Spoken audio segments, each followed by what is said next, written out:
é a esposa da minha. Essa é a filha, né? Ok. Aí estão os nossos irmãos, nossos amigos, irmãos conhecidos. O nosso movimento da Assembleia de Deus e Arujá. É isso?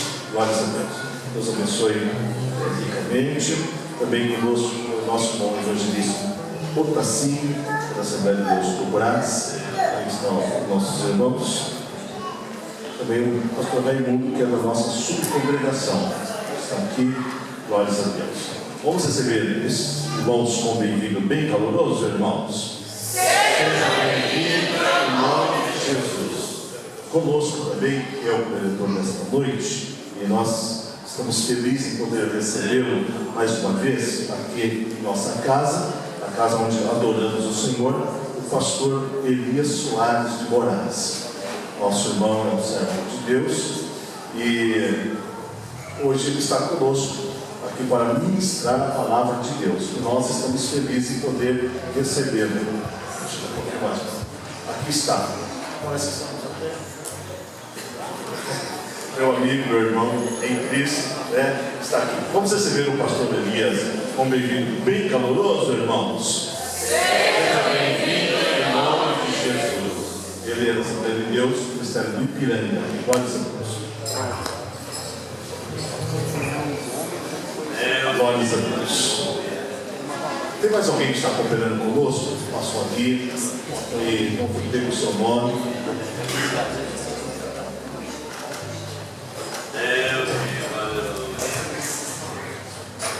Deus grande e poderoso. Conosco também nesta noite, a nossa irmã Débora, nossa esposa do pastor Elias. Eu havia perguntado para ele se a Abigail era lindo, né? Mas veio a esposa desta feita. Aqui está a serva do Senhor. Vamos recebê-lo com bem-vindo bem caloroso, irmãos. Seja bem-vindo em nome de Jesus. Deus abençoe ricamente. Então, nós estaremos elevando o Senhor a uma oração. Nesta oração, nós estaremos apresentando já o pastor. E ele depois já está com a oportunidade para estar ministrando a palavra de Deus. Quero convidar o Walter, o pastor da igreja, a elevar a Deus nesta oração. Todos de pé, por favor.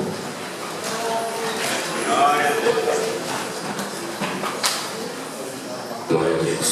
Meus irmãos, a paz do Senhor. Vamos orar. Sublime, eterno, glorioso Pai, Deus, em nome de Jesus Cristo. Mais uma vez estamos na tua casa para te adorar, para te glorificar e para dizer o teu nome. Senhor Jesus, obrigado, Senhor. Deus, por esse gesto de encontro, meu Pai. Deus, o pós da tua palavra aqui nessa igreja, Senhor Jesus. Nessa noite, Pai querido, eu te apresento o teu servo, Senhor. Pastor Elias, que irá ministrar a tua palavra. Sei que tem colocado a palavra no coração do teu filho, Senhor. Que eu possa falar com cada um de nós de maneira especial. Que a tua palavra, Pai Deus, seja uma boa semente. Que venha cair em boa terra em nossos corações. Que venha crescer, que venha dar fruto para a honra e glória do teu nome. É assim que nós pedimos e agradecemos em nome de Jesus. Amém.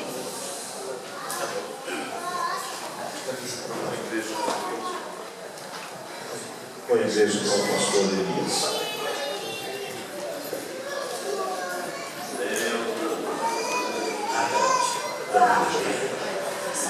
A graça e a paz do nosso Senhor Jesus Cristo esteja com esta igreja. Amém. Meus queridos irmãos, é um prazer imenso poder estar voltando aqui a esta igreja. Estivemos num outro momento aqui falando sobre escatologia e na oportunidade também esteve o pastor Paulo Lucas Sacramento. E hoje estamos aqui para falar de um tema também extremamente relevante e importante, que é a origem do culto e os elementos que não podem faltar nele. Eu achei interessante que o pessoal que parece que gosta de hebraico, né? Que deve até um nome para adoração, Avodá. Então nós vamos trabalhar aí, Avodá.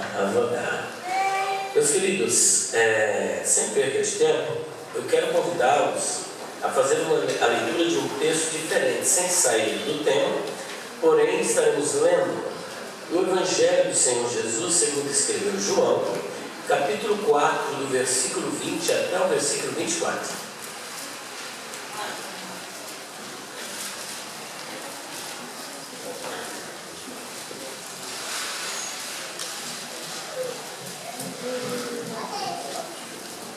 Todos encontraram? Então, bora lá.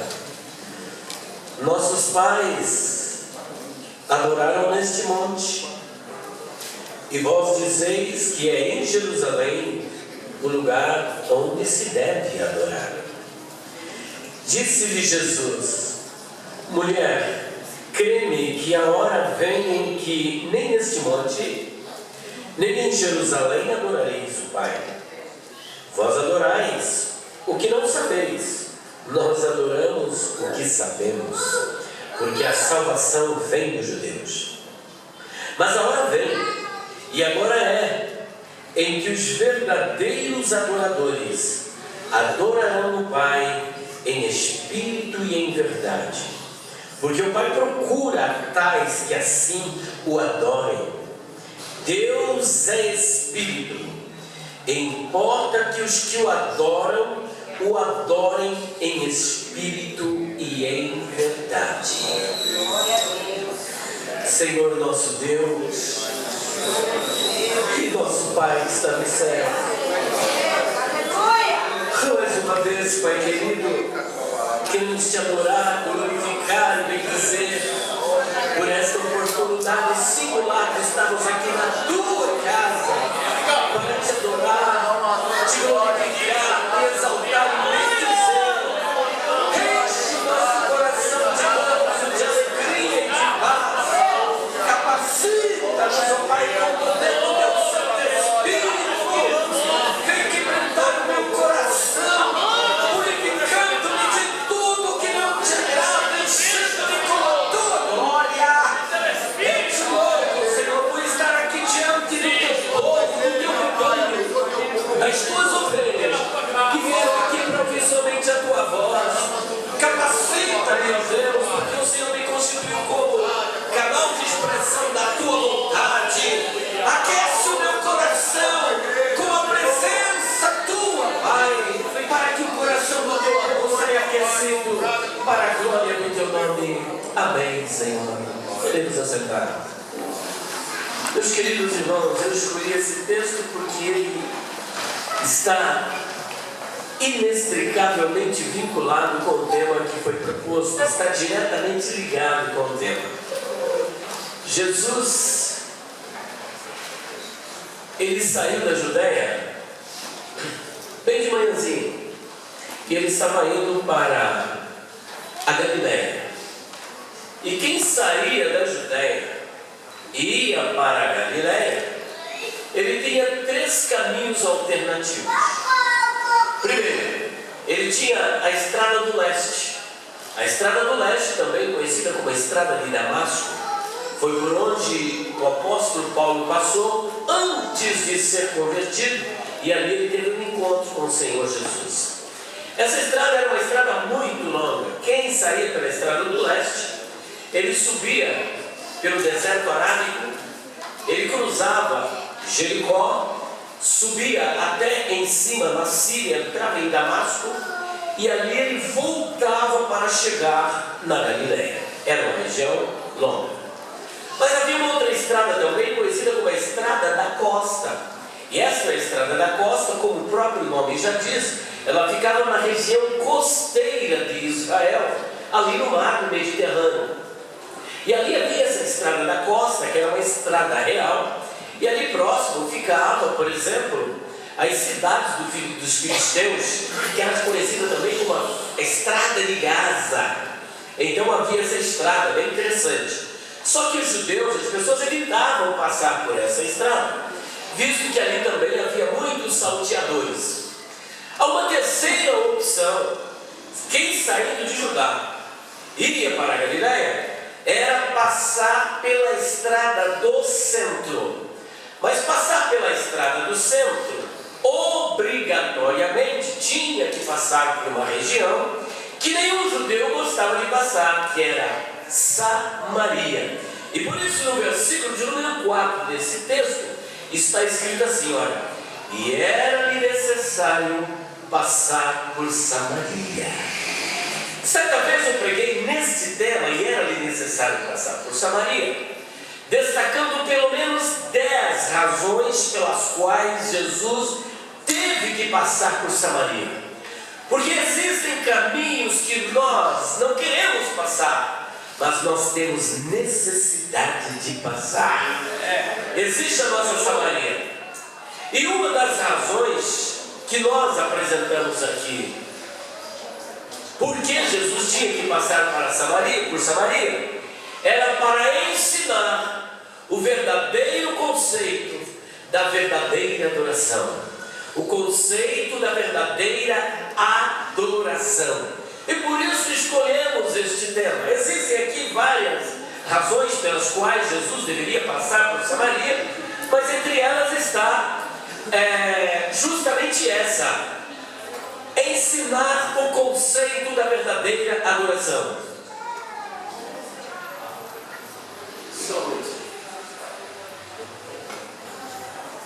Obrigado.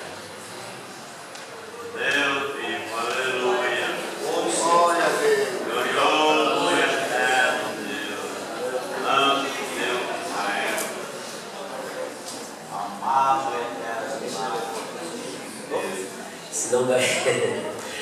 Meus queridos, então, seguindo nesta mesma linha, Jesus tinha como finalidade ensinar o conceito da verdadeira adoração. Esta é a finalidade de Jesus. E por falar em adoração, existe no Antigo Testamento uma palavra hebraica para adoração, ou melhor, duas. Existe uma que é a avodá e outra que é a shahá. A shahá ou então a avodá. Avodá é uma expressão hebraica que vem de avad. Avad é adorar. E esta palavra avodá, que é um substantivo, ele tem a origem da mesma raiz hebraica que forma a palavra servo.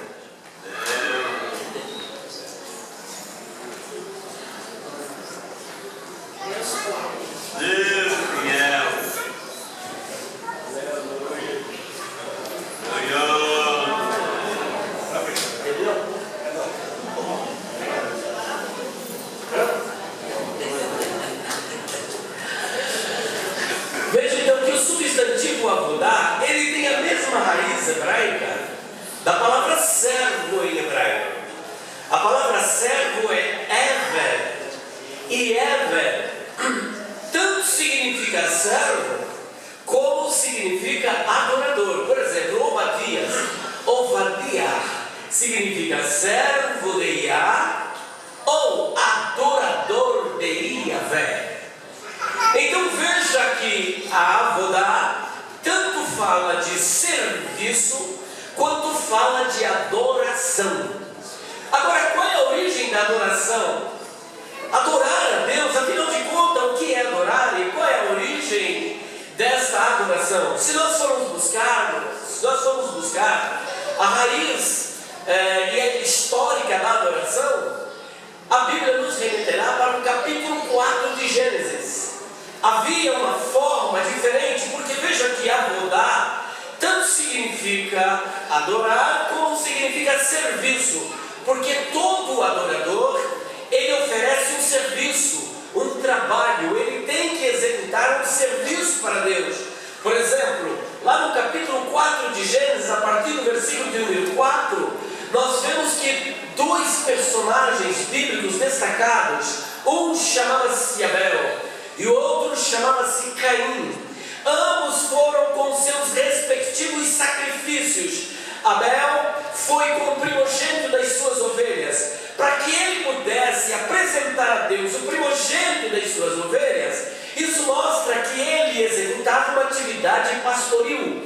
Havia um trabalho por trás disso, e a fim de adorar a Deus numa expressão de verdadeira adoração, ele vai com este sacrifício e colocar sobre o altar o primogênito do seu rebanho. Ao passo que Caim, ao invés de oferecer uma ovelha, ele foi oferecer daquilo que era fruto do seu trabalho. Ele executava atividade da agricultura. Então a questão da aceitação ou rejeição não está no objeto, está no adorador. Porque Deus, antes de aceitar a sua adoração, antes de Deus aceitar o seu sacrifício, antes de Deus aceitar a sua oferta, primeiro Ele aceita você. Você é a pessoa mais importante do culto para Deus. Não é o seu dinheiro, não é o que você faz, não é a quantidade de coisas que você realiza. Ele quer saber como está o seu coração. Ele quer saber a motivação do seu coração. Por que você está fazendo? O que motiva você a vir para a igreja? Por que você está oferecendo o que você está oferecendo? O que você veio fazer aqui na casa de Deus? Tem pessoas que vêm para a casa de Deus, mas estão dispersos com outras atividades que não agradam a Deus, que não é de cultuar a Deus. Mas existem aqueles que vêm oferecer um verdadeiro culto a Deus, apresentar-se como um verdadeiro sacrifício. Você é um sacrifício nesta noite. O que você veio oferecer aqui nesta noite? Alguns vieram cultuar a Deus, outros vieram cultuar uma jovem, uma mulher, um homem, alguma coisa, um dinheiro. Mas eu adoro e louvo a Deus, porque existem muitos adoradores que, com o coração motivados pelo amor, vieram adorar ao Senhor, vieram glorificar ao Senhor, vieram exaltar ao Senhor, vieram invocar o nome do Senhor, vieram cultuar ao Senhor. Se você veio aqui com outra motivação, você veio perder tempo. Se você oferece uma oferta sem adoração, sem amor, sem entrega, você veio perder o seu tempo. Se você subiu nesse púlpito sem a verdadeira motivação, você está esquentando o banco e ocupando o lugar. Se você está aí sem a motivação verdadeira, você está esquentando o banco. Mas se você veio por amor, se você veio reconhecendo que Deus é soberano, que Deus é grandioso, que Ele é todo-poderoso, que Ele é santo, que Ele é majestoso, que Ele é glorioso, que Ele está presente, onipresente. Aleluia! O teu culto está sendo recebido nesta noite.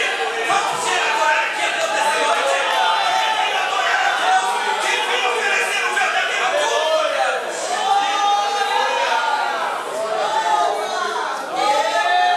Começa com Abel e Caim. Quando nós vamos lá para o Novo Testamento, nós lemos o seguinte: pela fé, Abel ofereceu. Pode baixar um pouquinho, está dando ruído. Abel ofereceu maior sacrifício do que Caim. Como é que está escrito? Pela fé, Abel ofereceu o quê? Maior sacrifício do que Caim. Maior sacrifício que Caim. E o maior não é porque, às vezes você pensa assim, não, é porque ele deu ovelha, o outro deu vegetação. Não. Deus examina o seu coração antes de examinar a sua oferta. Para que Deus quer bode? Para que Deus quer carneiro? Para que Deus quer ovelha? Para que Deus quer dinheiro? Para que Deus quer propriedade? Ele quer você. Foi por você que Jesus morreu. É por causa de você, é você. Aleluia! Agora, se você não está adequadamente oferecendo o culto para Ele, então você está perdendo o seu tempo. É por isso que naquele dia muitos são chamados e muitos dirão: Senhor, em meu teu nome eu fiz isso, eu era pastor, eu era isso. Não te conheço. Eu não te conheço. Porque você está perdendo o seu tempo ofertando para Deus um culto profano, um culto misto, um culto sem coração, sem amor. Você vem para minha casa, mas o teu coração não está em mim. Agora, se o teu coração está no Senhor, o teu culto é verdadeiro. O teu culto é um culto de amor, é um culto de verdadeira adoração. Pode adorar e glorificar o nome do Senhor. Vocês verão que a adoração no Antigo Testamento, repetidamente, quando Noé desce da arca, uma das primeiras coisas que Noé fez, quem se lembra qual foi? Ele fez o quê? Levantou um altar. Um altar para quem?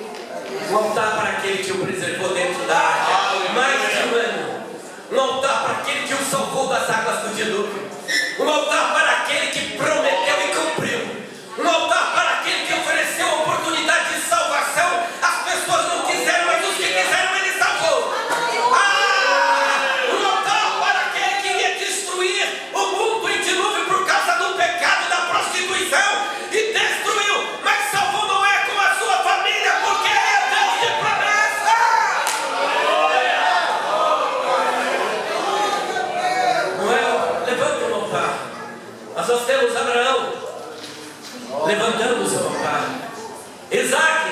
levanta o altar.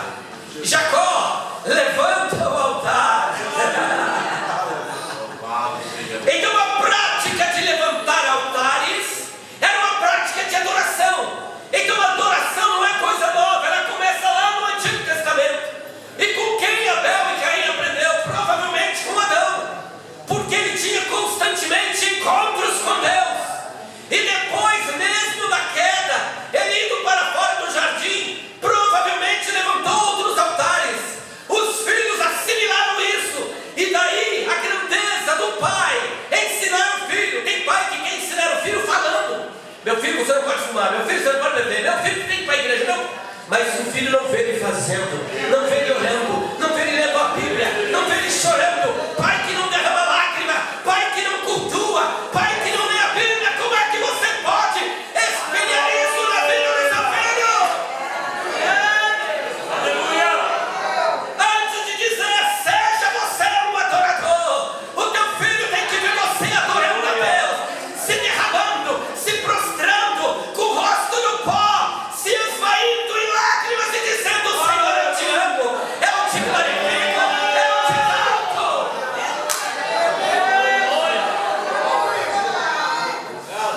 Essa prática perdurou e ela chegou até nós. A igreja do primeiro século era uma igreja que adorava todos os dias. Havia festa, havia culto. E aqui está o Senhor Jesus Cristo ensinando a esta mulher. Nossos pais adoraram neste monte, e vós dizeis que é em Jerusalém o lugar que se deve adorar. O conceito de adoração local, o conceito de um Deus local, o conceito do Deus do templo. O antigo Israel cultuava o Deus do templo. Quando o templo de Deus foi destruído, acabou a adoração ao Deus do templo, porque não havia templo. Mas Jesus falou assim: olha, eles dizem que é aí que se deve adorar. E eu vou dizer para você uma coisa, mulher. Olha o que ele diz. Disse-lhe Jesus: mulher, crê que a hora vem em que nem neste monte. Que monte era? O Monte Gerizim. O Monte Gerizim foi o monte das bem-aventuranças de Moisés, o monte das bênçãos, onde Moisés proclamou bênçãos. Era o Monte Gerizim. Havia uma disputa, porque o Monte Gerizim ficava em Samaria. Mas os judeus diziam: não, é em Jerusalém o lugar em que se deve adorar. Por que em Jerusalém? Porque ali está o templo. Jesus sabia o que ia acontecer com o templo, e por isso ele disse: não é nem no Monte Gerizim, não é nem aqui em Jerusalém, porque os verdadeiros adoradores adoram o Pai em espírito e em verdade. Adoram na igreja, adoram em casa, adoram na rua, adoram no trabalho, adoram na escola, adoram onde estiver. Não há lugar limitado para adorar a Deus. Ele é adorado em qualquer lugar. Você está lá dentro do metrô, ali você pode adorar. Você está dentro do ônibus, está lotado, mas ali você pode adorar e invocar. Você está na rua, você pode adorar. Você está na igreja, você pode adorar. Em qualquer lugar é lugar para você invocar. É lugar porque você é um sacrifício. Aleluia! Você é o verdadeiro sacrifício. Então você é uma oferta suave. Você é uma oferta de cheiro suave para o Senhor. A hora vem que nem neste lugar e nem em Jerusalém adorareis o Pai. Vós adorais o que não sabeis. Nós adoramos o que sabemos. Nós vamos falar sobre alguns tipos de adoradores. Porque aqui ele diz: vós adorais o que não? Nós adoramos o que? Mas a hora vem, e agora é, em que os verdadeiros adoradores adorarão o Pai de que maneira? Porque o Pai procura tais que assim o adorem. Porque Deus é Espírito. Deus é Espírito. E importa que os que o adorem em Espírito e em verdade. Vamos falar aqui sobre 5 tipos de adoradores. Primeiro tipo de adorador: os verdadeiros adoradores que adoram um falso Deus. Verdadeiros adoradores onde estão esses adoradores? Alguém poderia me ajudar? São verdadeiros adoradores, mas adoram um falso Deus. Você vai encontrar entre os hindus, você vai encontrar no espiritismo, você vai encontrar no catolicismo.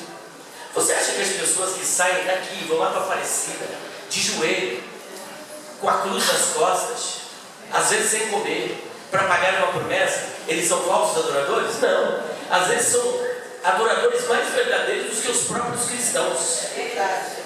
São mais verdadeiros do que os próprios cristãos, porque eles têm uma fé, uma devoção. Eles amam aquela divindade que eles estão adorando. Não obstante, aquela divindade é falsa. Nada pode fazer. Não a nós, Senhor. Porque tem olhos, tem nariz, tem ouvido, tem boca, tem pés, tem mãos. Torne-se semelhante a eles, todos aqueles que o servem, aqueles que o adoram. Verdadeiros adoradores, mas adoram um falso Deus. E existe essa probabilidade. Então não subestime aqueles adoradores.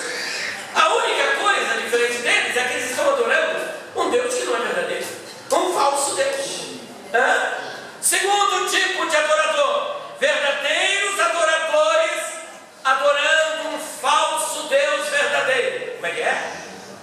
Verdadeiros adoradores adorando um falso Deus verdadeiro. Mas como assim? Se é falso, não pode ser verdadeiro.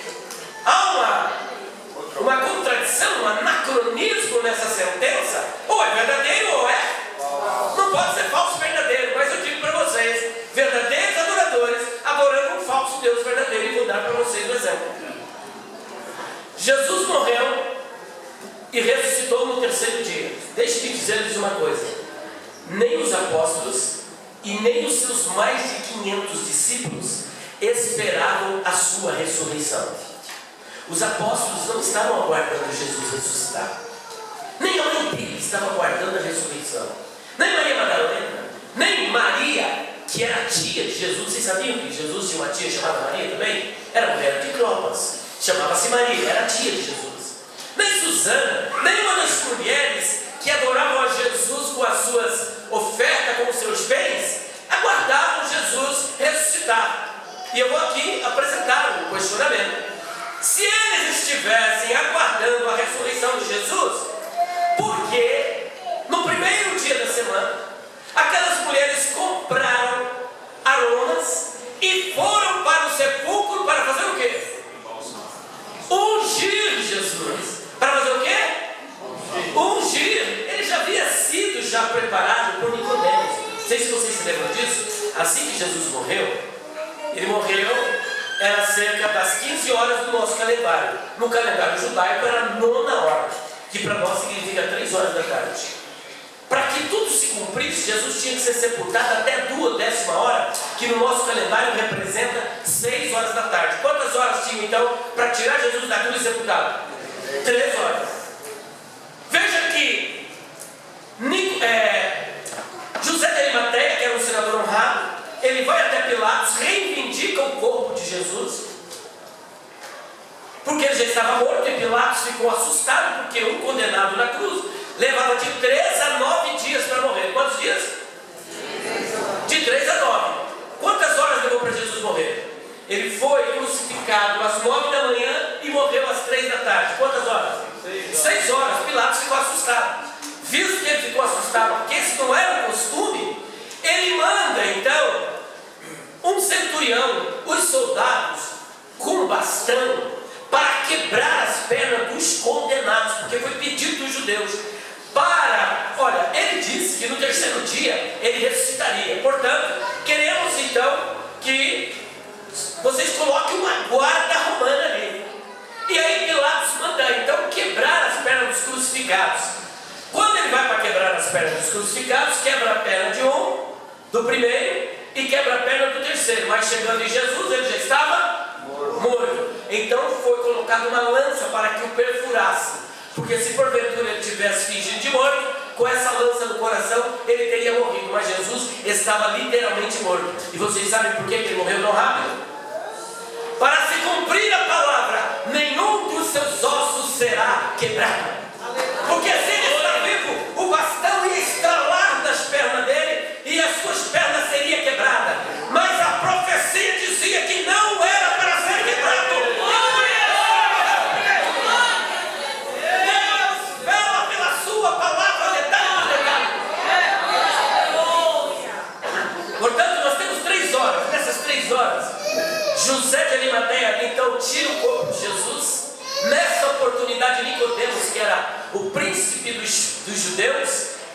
dos fariseus, um mestre em Israel, era um discípulo oculto de Jesus, tanto é que foi na casa de Jesus de noite para não ser visto por ninguém. Ele leva todos os preparativos para poder preparar o corpo de Jesus para o seu sepultamento. O que as mulheres, portanto, foram fazer é ungir Jesus. Elas foram lá para ungir o corpo de Jesus. Mas espera um pouquinho, ele disse que ressuscitaria quando? No terceiro dia. Então, se elas estavam na expectativa da ressurreição, o que é que elas foram fazer saindo da Galileia para ungir Jesus, que, de acordo com a sua palavra, já havia sido ressuscitado? Logo, elas não aguardavam a ressurreição.